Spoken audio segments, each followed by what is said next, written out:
We're recording. Good. All right, everyone. I'm going to give about a minute before we kick things off officially so people can file in.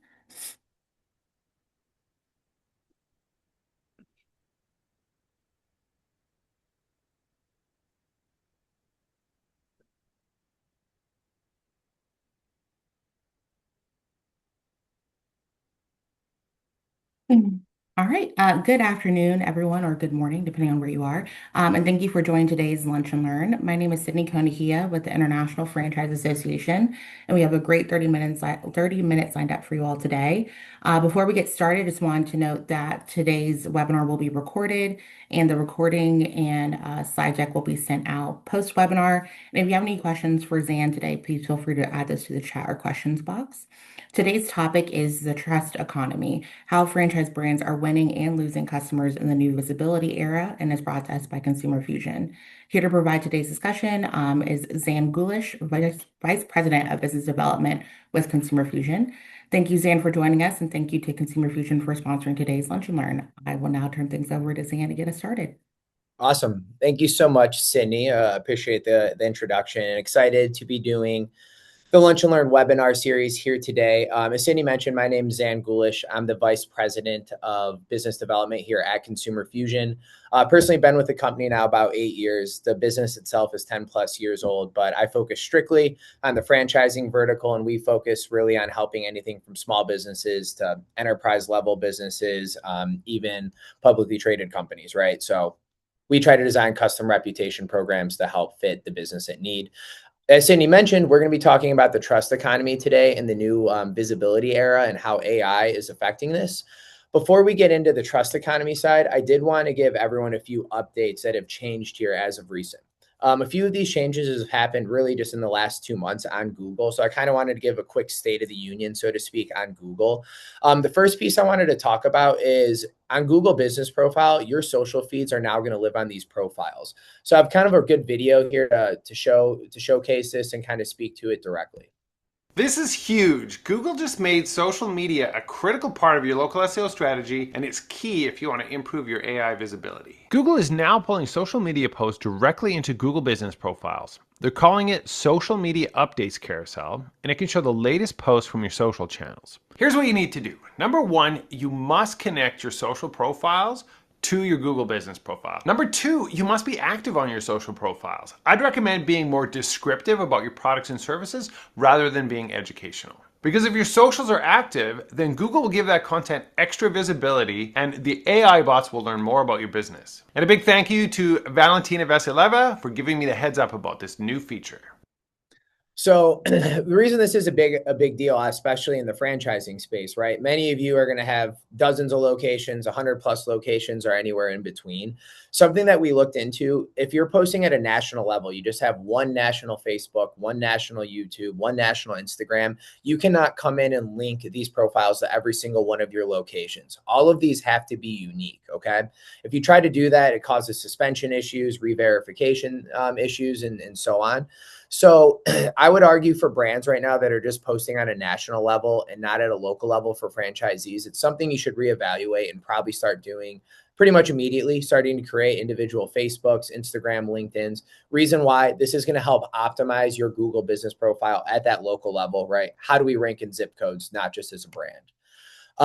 Two other things that here I want to address that Google made updates on. This one was in April of 2026 about naming customers or naming employees in reviews. So the big thing Google's trying to discourage is programs to incentivize customers to leave reviews. So things they're going to be looking for as far as naming employees. Jane Doe told me to come in and leave a review, and if I did, I'd get 10% off my service, okay? If someone just happens to name one of your employees that provided great customer service, hey, I worked with John Doe. He was great behind the counter. He went above and beyond what I needed. I really recommend coming to this location. That's going to be something that sticks. I have an example down here of our personal personal reviews, and all kinds of our reviews name our account managers that work closely with the brands. So just having a name in a review doesn't mean it's going to get filtered out. But if a customer is stating that, hey, we're getting incentivized to leave this review, these are going to be things that Google's looking for, and they're going to pull those reviews out. So just wanted to clarify here too, just having a name in a Google review will not get it filtered automatically, but just wanted to call that out, that something Google is cracking down on. So that was in April they made this change. And then just as of recent of the last couple of weeks here in May of this year, Google went to an AI first search box instead of that traditional Google link. So I have a quick video here too, also speaking to the changes made. Google just announced the biggest change to search in 25 years, and it changes everything for local businesses. It's called the intelligent search box. No more just typing keywords, it's all conversational. It remembers what customers ask, predicts, and here's the big one for you. Google can now call the business, compare them, and book the service directly on your customer's behalf. Let's think about what that means. AI can now choose and book for your customer, and it's making that choice based on whatever it finds online about you, which leads to two things you have to fix right now. One, your info has to be updated. Your hours, services, phone number, recent reviews. If any of it's stale, AI assumes you're not the right fit and it moves on. Two, it has to be specific. Vague gets skipped. If someone asks for emergency water heater repair, open now, the business that specifically lists that wins, not the one that just says plumbing services. The more detailed you are, the more often AI matches you to exactly what someone's looking for. Not sure if your profile is ready for AI search? Comment AI below and we'll reach out to you. Cool. So that is the latest, some of the updates from Google that have happened here in the last couple of months that I wanted to call attention to. Getting back to kind of the topic we're going to be covering today is that trust economy. So we know the customer journey has changed quite a bit here since the release of ChatGPT, Gemini, Claude, Grok, insert anything in between. It's really changed how customers are finding businesses and even how you're showing up. So we're going to talk about how do we appeal not only to AI, but also how do we appeal to the real consumer that's going through all of this. So how customers discover you now, there's a few different ways. Traditional Google search, right? Where you can, well, I'm kind of going out of order. So let's start with Google Maps. So traditional Google Maps, right? You go in and look, you see that Google 3-pack, you see what businesses are ranked there, and you make that decision based off of this. This is still a really relevant way that people search. 70% of clicks happen in those top three of the Google 3-pack. So making sure you're showing up there is going to be very relevant still. Another piece on the Google search now is going to be the AI overviews, right? Find me the best mechanic near me. It's going to go in and give a recommendation, those AI overviews based off the trust signals. Customers still are going to come in and evaluate reviews and ratings. So making sure that you're rated well, that you're getting consistent reviews coming in is still going to help you stand out versus other competitors. Social media, so posting once again locally at that social level is going to show that you are active to AI, but also it's going to give customers content to interact with. And this will be more important for certain verticals than others. AI assistance, so once again, asking Claude to go find me the best business near me. So making sure that we're appealing to those AI assistants. Then last but not least, listings and directories. Having accurate information everywhere is going to ensure that you're more likely to show up versus other competitors. So these are kind of how AI agents are finding us, but also customers at the same time. The stats behind this shift. So 60% of Google searches now end without a click. So we've all heard the 0-click, search results now. This number continues to grow. I think last year it was closer to 40%. Now it's at 60%. So I imagine that the market share of this is going to continue to grow, especially as we just heard, right? Google is going more towards an AI search for an AI first search bar. So how can we position ourselves for this? We still know that 98% of consumers are going to read online reviews. And then the minimum rating that you need is 4.1 stars before a customer will even consider a business. Just speaking from my personal perspective, if I'm going to look for a restaurant, for instance, and they're at 4.5 stars, I'm probably not going to go evaluate that versus other competitors. But someone at a 4.1 star, I would definitely go and look. So I would argue that maybe this rating is even a little bit below, just speaking from my perspective. Obviously, everyone here is going to have different inputs on this, but the stronger that rating is, the better you're going to look with those AI signals, and even just from a customer standpoint. So 25%, this last piece, 25% projected drop in traditional search by the end of 2026 as users shift to AI. I would argue that this is already well into transition and happening as we speak. So visibility no longer guarantees that you're going to get consideration. Ranking on a map is going to get you seen, but it doesn't always get you chosen because now people are leaning on AI. So we say being found does not always get you chosen. So how can we be found and chosen moving forward? So we consider the trust economy is where customers are making trust decisions over buying decisions. They want to make sure they trust this business before they even come in to get anything. So where this has changed is we used to earn trust after that first purchase, where now it's evaluated before there's even a click done or if there's any clicks done at all. So we can start to measure things like this. What is it that AI is looking for? What is it the consumer is looking for? They're looking for ratings. They're looking at response rates. They're looking at listing accuracy. They're looking at post frequency. All of these are quantifiable signals. So what are we doing to systematize this, from the top down? And this is going to continue to compound. If you're paying attention to this today, it's going to set you up for more success next week, next quarter, next year, and you're going to be well above a lot of your competitors who are maybe neglecting this piece right now. Why this matters more than ever, it's kind of four different things that are converging on all of this at once. The first piece is going to be rising acquisition costs. The cost of pay-per-click continues to go up in the bid for keywords. That's probably not just unique to our business. Everyone here can probably relate that that's getting more expensive.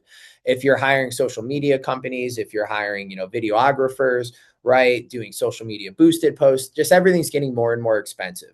All of this is happening while there's shrinking attention. People are deciding where to go within seconds, right? TikTok brain. People don't have an attention span that's very long. So how do we get something that's relevant in front of them at the time they're trying to decide?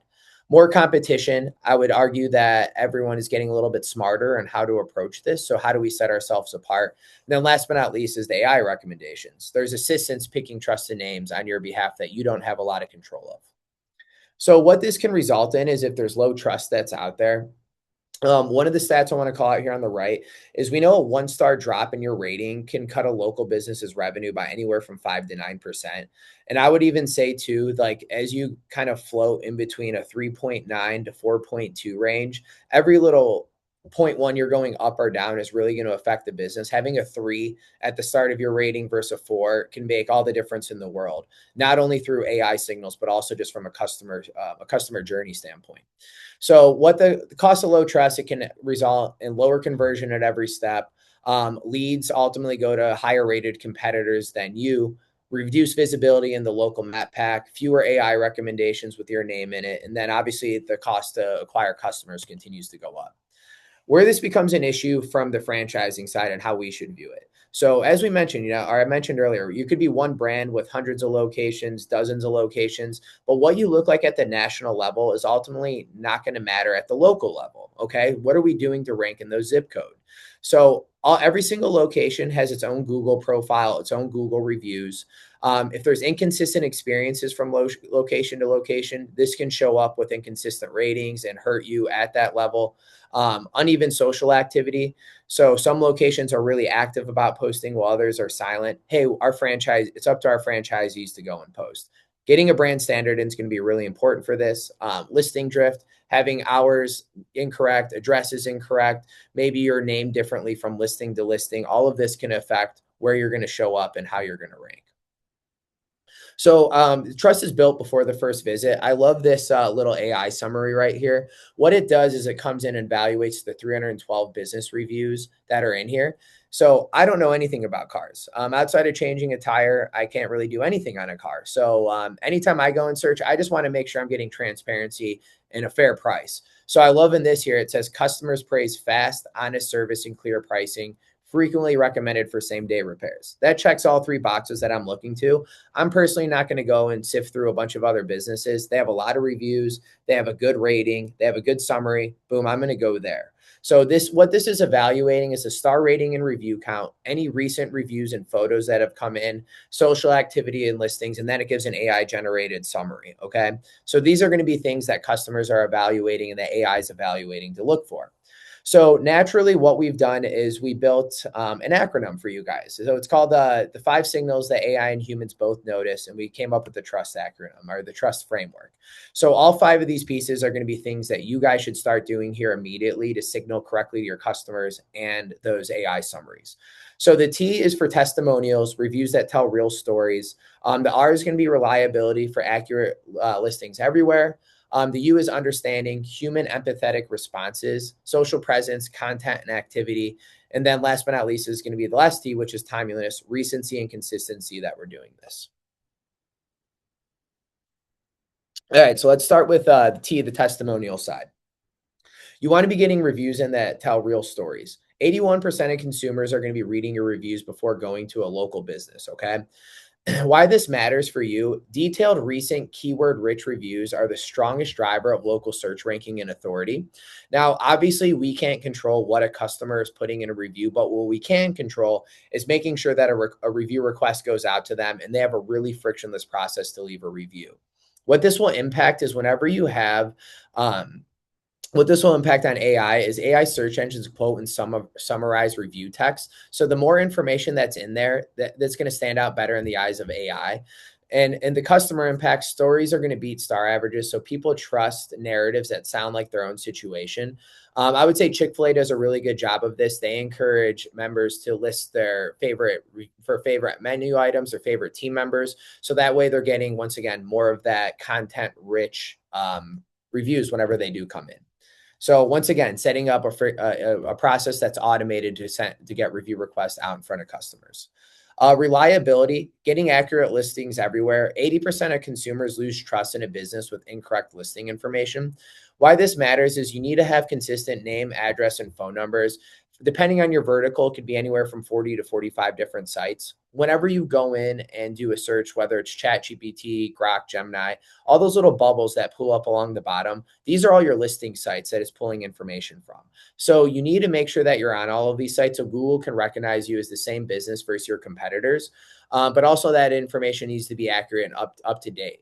So AI is going to cross-check these sources. Any conflicting data is going to create doubt, and that's going to suppress your recommendations and your ratings. Where this could be, like for a real life example on this, for instance, on your iPhone, if you go in and do a search on Apple Maps, what it's going to do, it's going to pull all your information from Yelp. So if your hours aren't up to date on Yelp, maybe a Yelp's list that is permanently closed when it's not, that's going to reflect back to anyone that has an iPhone. So that's just one example, but the same is true across a lot of other sites, whether someone goes to Bing, Yahoo, somewhere in between, your business needs to live there. Going to you, the understanding. So having human empathetic responses. Fast, genuine replies to reviews, both good and bad, are going to show that you care and that your business is active. The reason this is important for AI, response rate and recency are signals that AI weighs when deciding whether or not a business is engaged. And 88% of consumers say that they will trust a business that responds to all of its reviews. So I hear this a lot too. Certain brands will say, yeah, this is up to the franchisee to go in and respond to reviews. They'll automate 4 and 5 stars, but 1 to 3 stars they need to handle. Once again, getting brand consistency here can make all the difference at the local level, the national level. So making sure we're responding to all reviews, good, bad, and indifferent. So social presence, having recent content, recent activity. So regular post is why this matters is regular posts and engagements are going to signal a living, operating, trusted brand, not just a dormant listing with a Facebook that's created. 70% of consumers are going to look at a brand's social presence before making a purchase. How this will impact AI, active profiles and fresh content are going to reinforce the entity, authority, and brand legitimacy to AI systems. So, like I said, just having a Facebook that's out there that's not getting posted to, or an Instagram that's not getting posted to, isn't going to help you. Is having them created. Counting on franchisees to go in and do this. They're busy owning and operating a business. To expect them to go be social media experts on top of everything else they're doing, I think is a little silly. So making sure that once again, you're setting up a system to make it really simple to either post for them at the local level as you as the franchisor, or making sure that there's a set schedule, a set standard for them to have. The example I always like to give is Wendy's. Wendy's does a really good job. You probably noticed they go in and stir the pot a lot on whether it's national issues, but they're constantly getting their social media out there, their name out there, and having that top of mind presence. The last T here in the trust framework is timeliness. So recency and consistency. Having fresh reviews, photos, and updates signal that the business is relevant and reliable right now. The impact this is going to have on AI. Recency is weighted very heavily. Recent reviews, posts, and photos surface first and carry much more weight. So recent reviews are becoming heavier and heavily weighted in AI recommendations and the Google searches. So 73% of consumers only pay attention to reviews written in the last month. So a review from last week is going to have a much greater impact than an awesome review with a photo from 3 years ago. At the franchise angles, Jiffy Lube does a really good job at this. They have photos that are in there at every single one of these locations. Each profile also feels active and up to date because they do a really good job of making sure recent reviews come in. So examples for this on how it can differ from industry to industry or vertical to vertical and what customers are kind of looking for is on the home service, you want to see proof of work, right? So photos are huge, seeing a before and after photo, having verified reviews, accurate hours that you're open. These are going to be things that they look for. Automotive. So I kind of gave this example earlier. I want honest pricing and I want transparency, right?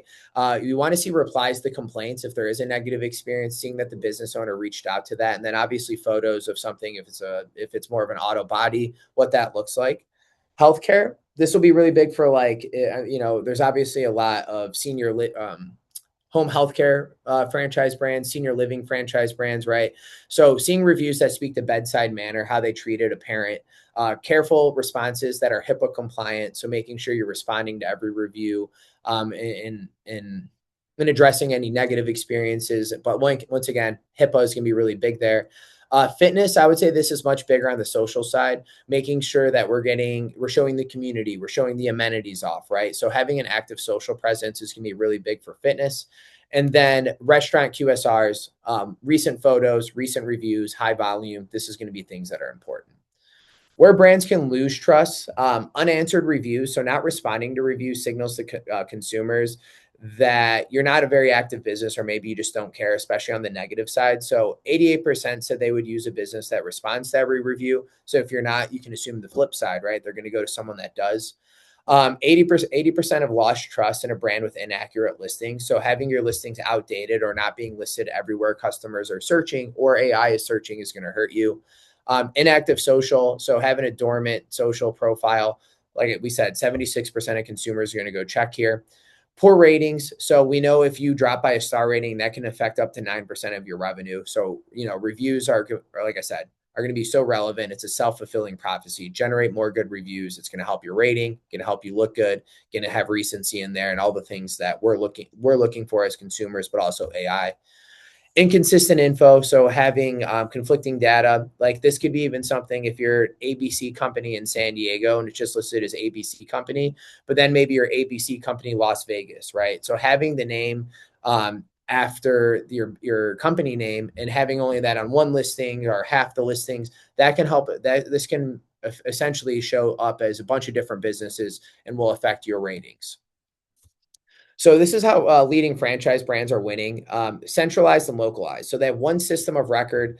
Everything can be done with a local voice at every single location. So that brand consistency is going to be really, really important. Relentless responses. So every review can be answered to quickly, turning that feedback into reassurance. And every single one of your responses too, you can put some of that SEO centric language. If you're a pizza shop, say, hey, thanks so much for coming in, Jane Doe. We strive to be the best pizza shop in all of San Diego. You always want to state the business that you are, also the area that you service. So responses can help you out in a few different ways. Always be posting on social. I would say at least post once a week, if not more. It's important to do this across many platforms too. Facebook, Instagram, LinkedIn, Twitter, or X, YouTube. So doing all of those posts across every single social channel, reviews at scale. So systematic review generation. I would highly encourage to automate this through your CRM, point of sale system, right? Or having a system that's out there to make sure every customer is getting a request when they come in. So I've been talking a lot about the trust economy and how this affects franchise brands. But this is how we kind of affect this. So Consumer Fusion, we focus on three main areas. We do reputation management, we do local listings and SEO management, then we also do social media management. Naturally here, I would say since AI has come out over the last 3 years, it's made our services more and more valuable to provide to consumers, especially from a top-down level that franchisors like to see because we can get consistency for everything across every one of your locations. So it can help do things at scale. So you can, do one social media post that will be relevant to all 100 locations that are hyper local. So we just really make it simple for franchisors to have a system to implement across all of their locations. We work with 100 plus franchise brands. We're the preferred vendor here at the IFA for all three of the products that we do: the reputation, the listings, and social. So what we're always big is we say we want to turn trust into revenue. So we're really big at sending those trust signals out, helping you get found in your local markets and considered versus other, then ultimately getting those conversions to more revenue and loyalty for you guys. So every gain in trust compounds down the funnel, and franchise systems will feel this at the bottom line. So 5 moves to make right now and 5 takeaways that you should get from this webinar. Audit number 1 is going to be audit every one of your listings. So that's the reliability side, right? Making sure we're listed on all the sites that are necessary and things are accurate. Number 2, automate your review requests. So this is the testimonial side, making sure we're getting new reviews coming in. Set a response standard level of service to provide, having that as understanding, empathetic responses. Every review should be responded to under 24 hours. Number 4 is the social presence. So active local social is going to be important. If you only have national, I really recommend you to go to the local level now and start creating those for your franchisees. And number 5, make recency a habit. So that the timeliness, right? Making sure that we're continuing to do this isn't just an initiative we had fourth quarter of last year or last year. This needs to be happening on a weekly basis. So trust is going to drive visibility. Trust is going to drive decisions, and ultimately it's going to drive revenue. So here's some of my information. I know there's a few questions in the Q&A, so let me get those pulled up and happy to address those as they come in. But that's all my information there as far as email. I have my direct line and then a cell number there too. So let me get the Q&A pulled up here too as we go through this. So Tara asks, will you share the trust network or the trust framework breakdown? Yes. So Cindy mentioned that this was recorded, but also this will be sent out to everyone. So you're going to have the slides and everything else too. So all of this will be clearly laid out. And it looks like a couple of these others were just AI note takers. Cool. So if anyone has any questions, feel free to chime in, or you can enter those in the chat.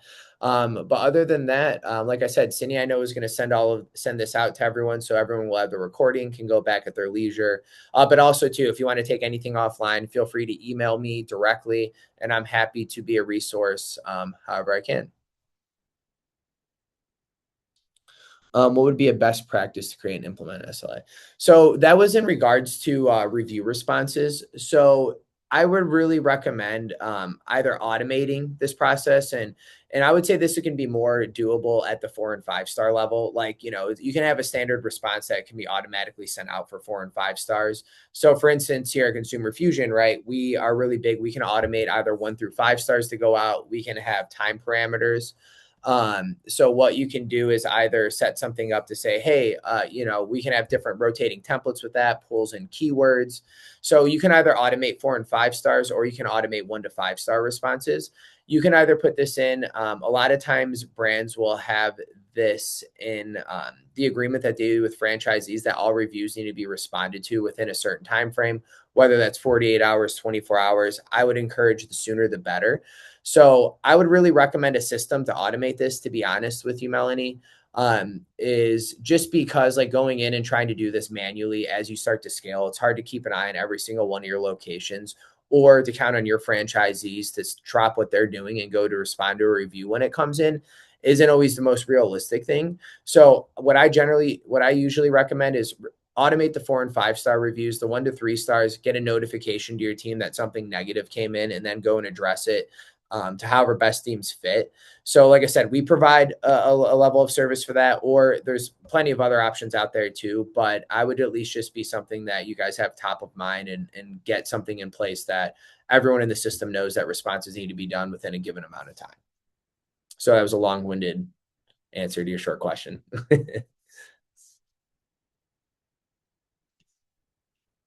Cool. Awesome. All right. as Zan mentioned, if you guys do have any other questions, please feel free to shoot me an email, or you can give them a call, or you can feel free to shoot me an email and I can connect you guys as well. But the recording and slide deck again will be sent out shortly. And yeah, thank you so much, Zan. This was awesome. Great information. A lot of really good information in a short amount of time. So I'm sure you will be getting some follow-ups.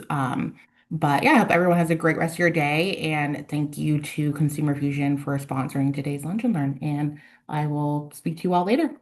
Thanks so much, Cindy. Thanks everyone for coming in. Thank you guys. Bye.